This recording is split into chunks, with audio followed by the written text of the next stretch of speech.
জয় গুরু। পরমদয়াল শিশি ঠাকুরের শ্রীচরণে জানাই ভূমিষ্ঠ প্রণাম। আপনাদের প্রতি প্রত্যেককে জানাই রানন্দিত জয় গুরু। আজ ইষ্ট প্রসঙ্গে আমরা আলোচনা করব। ইষ্টভীতি তো আমরা সকলেই করি, কিন্তু ইষ্টভীতির একটা নিয়ম আছে, যে নিয়মটা আমাদের প্রত্যেককেই পালন করতে হয় এবং আমরা সকলেই এই নিয়ম পালন করতে ব্যস্ত হয়ে যাব এবং সচেতন থাকবো যাতে এই নিয়মটা ঠিকঠাকভাবে পালন হয়, যাতে লঙ্ঘন না হয়। তো এই প্রসঙ্গে আজকে আমাদের কথাবার্তা, এই সম্পর্কে আমাদের আলোচনা। জীবন যজ্ঞের প্রথম আহুতি হচ্ছে ইষ্টভীতি। কথাটা ভালো করে শুনলেন, জীবন যজ্ঞের প্রথম আহুতি হলো ইষ্টভীতি। আলোচনা প্রসঙ্গের 11তম খণ্ডের প্রাসঙ্গিক অংশ তুলে ধরা হলো। ইষ্টভীতির মূল তাৎপর্য সম্পর্কে শ্রী শ্রী ঠাকুর সংক্ষেপে বললেন, নিজে উপায় করে প্রেষ্টের সেবার জন্য তা ব্যয় করলে প্রেষ্টের প্রতি নিজের ভালোবাসা শক্তি সম্বর্ধনী যোগ্যতায় মূর্ত হয়ে ওঠে, যার জন্য নিঃস্বার্থভাবে যত করা যায় তার প্রতি ভালোবাসাও তত বাড়ে। যার প্রতি আমাদের ভালোবাসা বাড়ে, ধীরে ধীরে তার চরিত্রগত গুণাবলী আমাদের মধ্যে অজ্ঞাত সারে জ্ঞাত সারে ফুটে উঠতে থাকে। এইটাই হলো শ্রেয়ের প্রতি ভালোবাসার মস্ত লাভ। প্রিয়পরমকে যদি আমরা নিজের জন্য ভাঙাই, তবে তাতে আমাদের স্বার্থপরতা বাড়ে এবং ওই স্বার্থপরতায় আমাদের পঙ্গু ও অন্ধ করে ফেলে। আমাদের যোগ্যতা দিন দিন তলিয়ে যেতে থাকে। আর প্রিয়পরমের জন্য স্বার্থ ত্যাগ করলে আমাদের প্রবৃত্তি অভিভূতি কমে, আমাদের স্বার্থবোধ বৃদ্ধিপ্রাপ্ত হন, সংকীর্ণতা লোপ পায়, আমরা চলার রাস্তা ঠিক পাই, পরিবেশকে অবজ্ঞা করার পরিবর্তে সাহায্য করার বুদ্ধি হয়। এইভাবে পাওয়ার পথ খুলে যায়। বোঝা গেল। এরপরে আমরা তো অনেকেই ভাবি যে পরম দয়ালকে ধরে আমাদের তো কোনো লাভ নেই। অনেকেই তো দেখবেন সুন্দরভাবে আছেন, বিয়ে বাড়ি পার্টি, তারপর বিভিন্ন রকমের অন্নপ্রাশন অনুষ্ঠান, যেখানে যাচ্ছে সেখানেই খেতে পাচ্ছে, কত আনন্দ। আর আমি করছি কি না, সস্তায়নী ব্রত নিয়ে ঘরে ডাল ভাত খাচ্ছি। সত্যি তো, বাইরে যাচ্ছি, ঘর থেকে খাবার বেঁধে নিয়ে বাইরে যাচ্ছি, কিন্তু আমার সঙ্গে আমার বন্ধুরা যাচ্ছে, তারা কি সুন্দর হোটেলে রেস্টুরেন্টে বসে পেট পুড়ে খেয়ে নিচ্ছে, সেখানে আমি উপবাসে থাকছি। তাহলে তাদের জীবনটা আনন্দের না আমার জীবনটা আনন্দের? তাদের কাছে সব কিছু সে তারা উপভোগ করছে না আমরা উপভোগ করছি? তাহলে আমাদের ঠাকুরকে ধরে আমরা এত কষ্ট পাবো কেন? মানুষ ঠাকুরকে ধরে আনন্দ পায়, আমরা তো ঠাকুরকে ধরে শুধু খাবার কষ্ট পাই। এই যে মতভেদটা না, এটা আমাদের অনেকের গুরু ভাই গুরু বোনদের মধ্যে আছে। আর এরকম মানুষকে আমি প্রকাশ করতেও দেখেছি। আপনি হয়তো মনে করবেন আমি হয়তো বান দিয়ে গুছিয়ে আপনাদের বলছি, কিন্তু এমনটা নয়। আপনারাও দেখে থাকবেন যে এরকম কথা অনেকেই বলছেন, যে ঠাকুরকে ধরে ইষ্টভীতি করে সস্তায়নী ব্রত নিয়ে আমাদের কোনো লাভ হয় না, কিন্তু পরম দয়ালের যে দেওয়া বাণী তা বিফলে যেতে পারে না, এটুকু তো একবারও আমরা ভাবি না। ঠাকুর যে শুধু আমাদের উদ্দেশ্যে বললেন এবং আমাদের মঙ্গলের জন্য বললেন। কথা প্রসঙ্গে শ্রী শ্রী ঠাকুর বললেন, ইষ্টভীতি সস্তায়নী এমন জিনিস যে এর একটু অপলাপ হলেই বোঝা যায়। আপনি হয়তো সস্তায়নী করছেন, ইষ্টভীতি করছেন, কিংবা আপনি হয়তো আপনার উপযোজনা কেন্দ্র, কিংবা আপনি হয়তো কোনো দায়িত্বে ভার নিয়ে আছেন, কারণ টাকা পয়সা ঠাকুরের অর্ঘ্য জমা নিচ্ছেন, কারণবশত সেই অর্ঘ্য আপনার কাছ থেকে হয়তো ভেঙে গেল কিংবা নষ্ট পেল, আপনাকে কিন্তু এর যে ক্ষতিপূরণ সেটা আপনাকে দিতে হবে। আপনার টাকা পয়সা নিয়ে আপনাকে দিতে হবে এমনটা নয়, আপনার কিন্তু সমস্যা হতে পারে, আপনার বিপদ হতে পারে। কারণ ইষ্টভীতির গোলমাল যখনই হয় তখনই জানবেন আপনার অমঙ্গল আসছে, পিছনেই আসছে। এরকমই একটা ঘটনা আপনাদের বলে বোঝাচ্ছি। হরেনভদ্র একবার সস্তানি উদ্বৃত্ত অন্য কাজে খরচ করেছিল, হঠাৎ তার হাঁটুটা ভেঙে গেল। টাকা যত পূরণ করতে থাকলো তার হাঁটুর অবস্থা তত ভালো হলো। বাইরে থেকে বোঝা না গেলেও বাস্তবে এতখানি ক্ষতির কারণ সৃষ্টি হয়ই, তাই বুঝে চলা লাগে। এর থেকে জীবনে কোনো মতে কিছুতেই বিচ্যুত হতে নেই।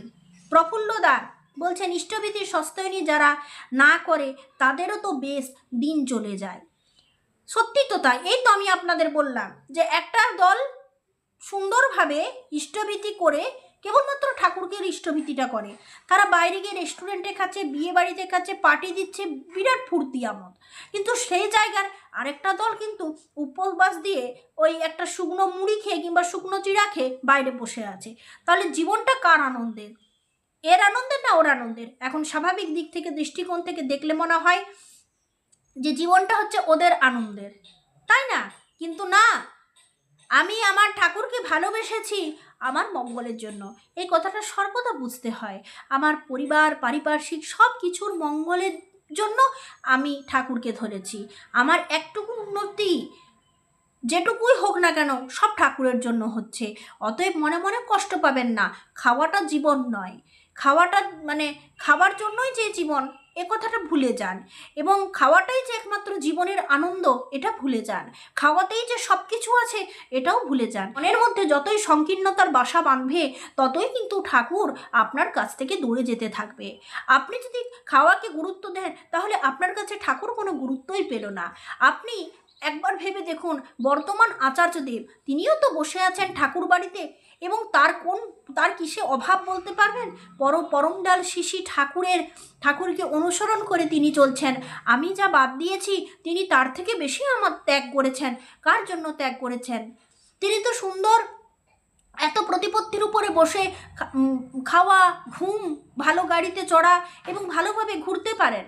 কিন্তু কেন তিনি নিজের সময়কে গুরুত্ব না দিয়ে শুধুমাত্র ঠাকুরের জন্য মানুষের উদ্দেশ্যে এত কিছু বলে চলেছেন? কেন বলে চলেছেন সেটাও তো ভেবে দেখুন। তিনিও তো সুন্দরভাবে খাওয়া দাওয়া করে এত প্রতিপত্তি নিয়ে সুখে থাকতে পারেন, কিন্তু কেন তিনি ঠাকুরকে ধরে সব কিছু ত্যাগ করেছেন? হ্যাঁ, সত্যি সত্যি তার খাওয়া ঘুম সব ত্যাগ হয়ে গেছে। সে শুধু পরমদয়াল শিশি ঠাকুরকে খুশি করবার জন্য মানুষের উদ্দেশ্যে বিভিন্ন রকমের দিক নির্দেশ করছেন, মানুষের জন্য সময়টা পুরোপুরি দিয়ে দিয়েছেন। তাই আপনি যদি মনে করে থাকেন যে আপনার কাছে খাওয়াটা গুরুত্বপূর্ণ, তাহলে আপনি গুরুকে কোনোদিনই গুরুত্বপূর্ণ মনে করতে পারবেন না। তাই আপনার মনে হবে খাওয়াটাই যদি গুরুত্বপূর্ণ হয়ে থাকে, তাহলে ওই যে মানুষটা বসে হোটেলে খেলো, রেস্টুরেন্টে আনন্দ করলো, বিয়ে বাড়িতে গেল, পার্টিতে গেল, ভালো মন্দ খেয়ে পেট ফুলিয়ে চলে এলো, একমাত্র সে আনন্দিত কারণ সে খেতে পাচ্ছে। আর আমি দুঃখিত যে আমি খেতে পাইনি। সত্যি তো তাই। কিন্তু না, আমার কাছে গুরু ইম্পর্ট্যান্ট, তাই আমার কাছে খাবারটার কোনো ইম্পর্টেন্স নেই, এইটুকু বোঝার চেষ্টা করুন। এবং এই ভাবনাটা মন থেকে দূরে বের করে দেন, কারণ এটা আমাদের অনেকের অসুবিধা, যেটা আপনাদের সামনে আমি শেয়ার করছি এতক্ষণ ধরে।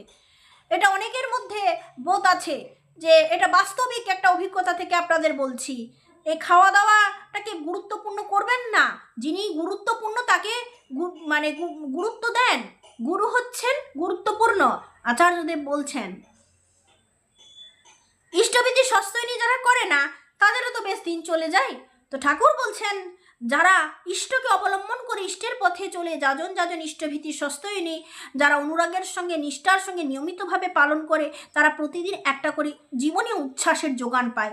কারণ নাম নামীয় ইষ্টিচলনের মধ্যেই আছে সত্তার রসদ। যারা এসবের ধার ধারে না তারা ও থেকে অতখানি বঞ্চিত হয়। ওইসব করার ভিতর দিয়ে যা পাওয়ার তা পায় না। তাদের হয় চলতি চলন। আত্মবিশ্লেষণী ও আত্মশোধনী কোনো মানদণ্ড তাদের হাতে থাকে না। তাই তাদের চলাটা হয় অন্ধের মতন। সাফার করেও তেমনি। অবশ্য ইষ্টপথে যারা চলে তারা কর্মফল অনুযায়ী কষ্ট পেয়ে থাকে, কিন্তু আত্মবিচার ও আত্মসংশোধনের বুদ্ধি থাকায় ক্রমাগত নিজেদের চিন্তা, চলন, বাক্য ও কর্মকে সুনিয়ন্ত্রিত করতে পারে না। এতে দুর্ভোগের কারণ ধীরে ধীরে অপসারিত হয়। বুঝতে পারলেন? তাহলে কেন আমরা ঠাকুরকে ধরে আছি, কেন আমরা তো কষ্ট পাচ্ছি, এই ব্যাপারটা আপনাদের বোঝাতে পারলাম তো? তাহলে এখন এতখানি যে খাওয়া দাওয়াটাকে এত বেশি ইম্পর্ট্যান্ট করবেন না। ইষ্টভীতি করেন, কিন্তু ইষ্টভীতির টাকাকে কোনোভাবে অন্য কাজে খরচ করবেন না। সস্তায়নী করেন, হয়তো আপনার মা অসুস্থ হলো, আপনার বাবা অসুস্থ হলো, আপনি ওই টাকা ভেঙে তাদের কাজে লাগালেন। কিন্তু একটা কথা মনে রাখুন, ওই টাকা কোনো দিন কোনোভাবে ভাঙতে নেই, কেবলমাত্র পরম দয়ালের ইষ্টভীতির টাকা ইষ্ট সকাশেই পাঠানো লাগে। ফিলান্থ্রপি অফিসে ঠাকুরের কাছে একদিন এক গুরুবোন ইষ্টভীতি দিতে এসেছেন। ঠাকুরের কাছে টাকা রাখলে ঠাকুর বললেন এটা আমার নয়, ওইখানে জমা দেওয়ার জায়গা করা আছে। মানে আমরা ঠাকুর বাড়ি গেলে যেটা দেখতে পাই সেটা হচ্ছে ফিলান্থ্রপি অফিস, সেইখানেই কিন্তু আপনাকে টাকাটা জমা দিতে হবে, ঠাকুরের অর্ঘ্য সেখানেই রাখতে হবে। এই ব্যাপারগুলো বোঝা লাগে এবং করা লাগে। আর আপনাদের এতক্ষণ আমি যে সস্তয়নী খাওয়া দাওয়া নিয়ে এতক্ষণ বোঝালাম, এতক্ষণ ব্যাপারটা শেয়ার করলাম, এটা আমার নিজস্ব কষ্ট। মানে আমি এগুলো মানুষকে দেখি এবং এতে আমাদের কষ্ট লাগে। আমার কষ্ট লাগে যে পরম দয়ালকে ভালো না বেসে শুধু খাওয়াকে ভালোবেসে সারা জীবনটা কাটিয়ে দিলে তার কি কষ্টটা হয়। এবং আমি আমার চোখের সামনে দেখি যে মানুষ খাওয়াটাকে কত বেশি গুরুত্ব দেয় আর ঠাকুরকে কতটা গুরুত্ব কম দেন। এটা কি আপনি দেখেন? এরকম কি আপনার মধ্যে হয়? তাহলে আমাকেও কমেন্ট বক্সে শেয়ার করুন। কারণ গুরু ভাই গুরুবোন গুরুবোনদের মধ্যে মানে যেটা নিজত্ব ভাব আছে এটা অন্য কোনো কারোর মধ্যে নেই। তাই আমি চাই আপনারাও আমার সাথে শেয়ার করুন এই রকম ভাবগুলো আরও কারো দেখছেন নাকি, কিংবা আপনাদের নিজেদের মনে হচ্ছে নাকি। যদি এরকম হচ্ছে তাহলে সাবধান, গুরু কিন্তু আপনার মধ্যে সেই গুরুত্ব পাচ্ছে না যেটা পাওয়া দরকার। তাই সাবধান হয়ে যান আজ থেকে। ইষ্টভীতি সস্তয়নীর পয়সা কখনো কোনো দিন এই অর্ঘ্য ভাঙবেন না অন্য কাজে, যত বড়ই বিপদ আসুক না কেন। যদি ভাঙেন তার চেয়েও বড় বিপদ আপনার পেছু ধরবে, আপনি ছাড়াতেও পারবেন না, আপনি তা থেকে উদ্ধার হতে পারবেন না। এই ভুলের কোনো সংশোধন নেই। তাই সস্তয়নী ইষ্টভীতির উদ্বৃত্ত একদম কোনোভাবে কোনো বিপদে কোনো গোলমালে খরচ করবেন না। আজ প্রসঙ্গ এইটুকুই। আপনারা সকলে সুস্থ থাকুন, ভালো থাকুন। জয় গুরু।